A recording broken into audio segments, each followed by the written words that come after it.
వీళ్ళ పంచాయతీకి తీర్పు చెప్పే పెద్దగా సహస్ర. ఇక మిగిలిన అల్లరి పిల్లలు చెట్టు అండ్ నీడ. దీంతో చూద్దాం మనం. Thank you.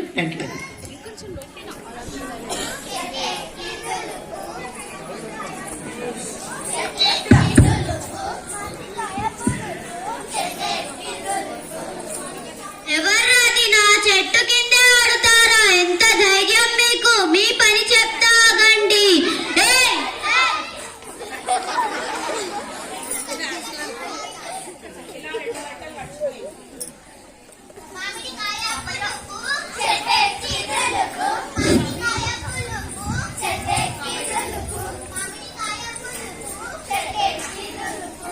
మళ్ళీ ఎవర్రా నా చెట్టు కింద ఆడుతారా? ఎంత ధైర్యం మీకు? మీ పని చెప్తాగండి.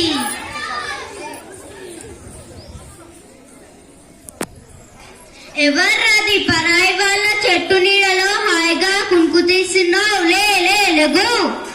అయ్యా క్షమించండి, ఏమంటున్నారు? ఇంకొకసారి చెప్తారా? ఏరా నేను చెప్పింది చెవికెక్కలేదా? పరాయి వాళ్ళ చెట్టు నీడలో హాయిగా కునుకు తీస్తున్నావు. పరాయి వాళ్ళ చెట్టు నీడేంటి? చెట్టు ఊరందరిది కదా. ఎవరన్నారన్నమాట? ఈ చెట్టు మా తాత నాటాడు, అందుకే ఈ చెట్టు నాది.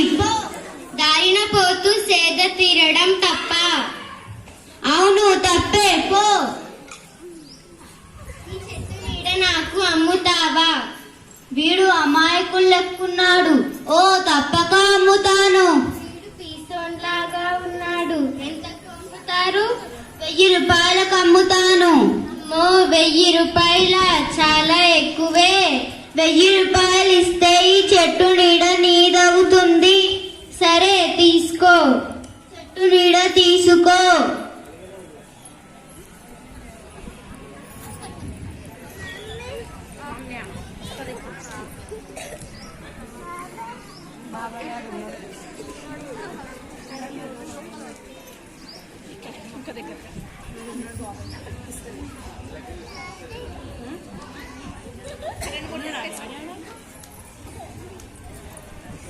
అయ్యో నా కూరగాయలు ఎందుకు తెంపుతున్నావు?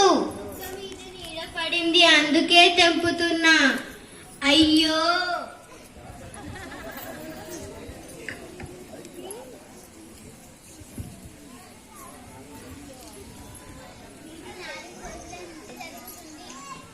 ఈ విధంగా 4 రోజుల నుంచి ఇదే కథ జరుగుతున్నది.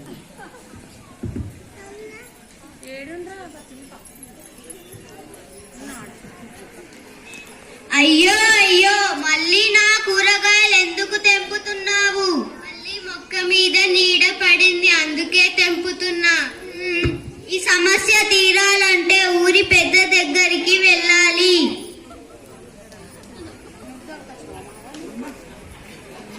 అయ్యా నమస్కారాలు. నా పేరు పాపయ్య.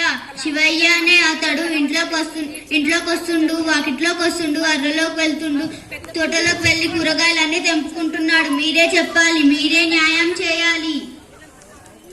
ఎవరు రాక శివయ్యని పట్టుకరాపోండి. అయ్యా నమస్కారం. ఏమైంది పిలిచారు? పాపయ్య చెప్పింది నిజమేనా? ఏం చెప్పాడు? వాళ్ళ వాకిట్లోకి పోతున్నామంట, వాళ్ళ ఇంట్లోకి పోతున్నామంట, కూరగాయలు తెంపుతున్నామంట. ఏంటి సంగతి? అవునయ్యా నిజమే. పాపయ్య నాకు చెట్టు నీడ అమ్మాడు, అందుకే నేను అలా చేశాను.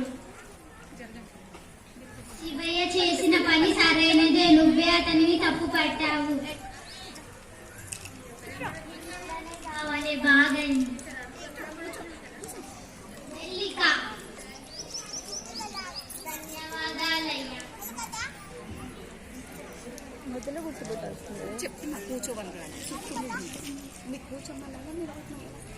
అయ్యో నేను చెట్టు నీడ అమ్మకపోతే ఎలా ఉంటుందో.